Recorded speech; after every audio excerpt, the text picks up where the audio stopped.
Hello and welcome to Security Sunday from sysnetshield.com. My name is Patrick, and I'll be guiding you through the events of the past week in the world of cybersecurity. A critical security flaw impacting Firefox and Firefox Extended Support Release (ESR) browsers is under attack, according to Mozilla. The vulnerability, known as CVE 2024-9680, with a CVSS score of 9.8, concerns a use-after-free bug in the animation timeline component. This could enable an attacker to execute code in the content process. The bug was discovered and reported by Damian Schaefer, a security researcher from Slovakian company ESET. Mozilla has addressed this high-risk vulnerability in 3 versions of its browser: Firefox 131.2, Firefox ESR 128.3.1, and Firefox ESR 115.16.1. However, no specific details are currently available about the real-world exploitation of this vulnerability or the identity of the threat actors behind these attacks. These types of remote code execution vulnerabilities could be used in various ways, including as part of a watering hole attack targeting specific websites or in a drive-by download campaign that deceives users into visiting fraudulent websites. Users are strongly advised to update to the latest version of Firefox or Firefox ESR to safeguard against these active threats. Internet Archive, the non-profit digital library which hosts the Wayback Machine amongst other services, has been the victim of a data breach. The breach came to light when visitors to archive.org were greeted with a JavaScript alert created by the hacker stating that the site had been compromised. The hacker's message made reference to a popular breach notification service, Have I Been Pwned? The compromised user authentication database reportedly contained 31 million unique records. The breach data was shared with Troy Hunt, the creator of Have I Been Pwned, who stated that the database he received was a 6.4 gigabyte SQL file containing usernames, email addresses, bcrypt hashed passwords, password change timestamps, and other internal data.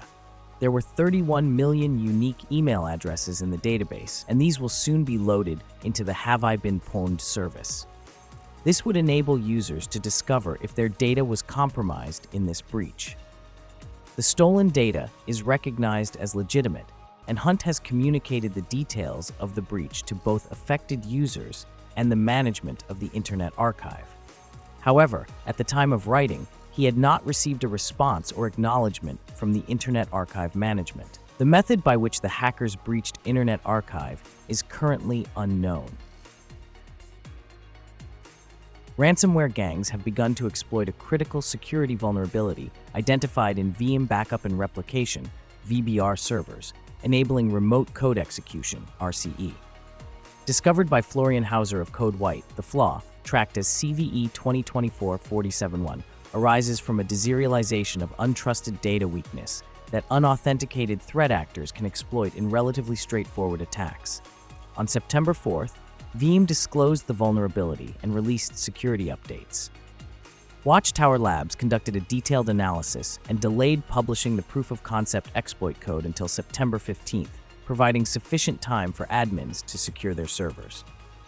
Veeam's VBR software is frequently utilized by businesses as a data protection and disaster recovery solution for backing up, restoring, and replicating virtual, physical, and cloud machines. This makes it an attractive target for malicious actors aiming for quick access to a company's backup data. Over the past month, installments of Akira and Fog ransomware have increasingly exploited the CVE 2024-40711 RCE flaw, using previously compromised credentials to add a local account to the local administrators and remote desktop users groups. Sophos XOps incident responders provided insights into the pattern of these ransomware attacks. In one case, Fog ransomware was dropped while another attack attempted to deploy Akira ransomware. Both types of attacks showed similarities with previous Akira and Fog ransomware tactics.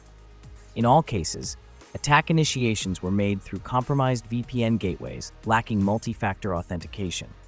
Subsequently, the actor targeted an unprotected Hyper-V server with Fog ransomware and used rclone to exfiltrate data. This highlights the significant risks given Veeam's widespread usage by over 550,000 customers worldwide. including at least 74% of all Global 2000 companies. Cisco has issued a security advisory regarding multiple vulnerabilities affecting its small business RV340, RV340W, RV345, and RV345P dual WAN gigabit VPN routers. These flaws could permit an authenticated, remote attacker to escalate privileges and execute arbitrary commands on the devices. This potential for exposure has serious implications for small business network security and integrity. The vulnerabilities have been tracked as CVE 2024-2393, a high-severity flaw that allows a remote attacker to escalate privileges from a guest to an admin, and CVE 2020-24-247U, a medium-severity flaw enabling attackers to execute arbitrary code on the affected router. The advisories pertain to two vulnerabilities. The first, CVE 2024-2393, is a high-severity flaw that permits a remote attacker to elevate privileges from a guest to an admin account on the router through the web-based management interface. To exploit this flaw, the attacker must send crafted HTTP input to the device, enabling them to gain unauthorized administrative control. The second vulnerability, CVE 2024-2047U, allows attackers with valid admin credentials to execute arbitrary code on the router's operating system due to insufficient validation of user-supplied input within the web-based management interface. The devices susceptible to these issues include the RV340, RV340W, RV345, and RV345P dual WAN gigabit VPN routers. All businesses are advised to check their router configurations, ensuring that the remote management feature is disabled, reducing potential exposure.